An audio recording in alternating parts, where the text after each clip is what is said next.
Doctor हई साहब जो बलोच स्टूडेंट ऑर्गेनाइजेशन के फाउंडर भी रहे और वो सबसे पहले चेयरमैन भी रहे बलोच स्टूडेंट ऑर्गेनाइजेशन के, वो एक नहायत सादालू और शफीक इंसान थे। उन्होंने वाकई सियासत को इबादत की तरह अगर लेके चले तो डॉक्टर अब्दुल हई साहब लेके चले। उनकी ज़िंदगी नहायत सादा थी।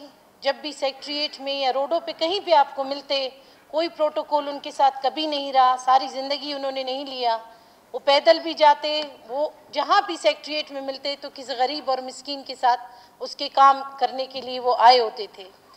उनका जो खला है शायद ये फुलफिल ना हो, क्योंकि ज़ाती तौर पर भी वो बहुत मेरे करीब रहे और मेरे यानी काफ़ी चीज़ों में वो सपोर्ट भी सियासी हवाले से भी कभी न कभार उनसे जब भी मजलिस होती तो वो मुझे सपोर्ट दिया करते थे। वो नहायत यानी सादा इंसान थे। अल्लाह पाक उनकी मग़फ़िरत फरमाए, उनकी फ़ैमिली को अल्लाह पाक सब्र दे। अ बिग लॉस कि बलूचिस्तान में एक और आवाज़ हमेशा के लिए बंद हो गई और ये खला कभी पूरा नहीं हो सकता। Thank you. शुक्रिया मैडम।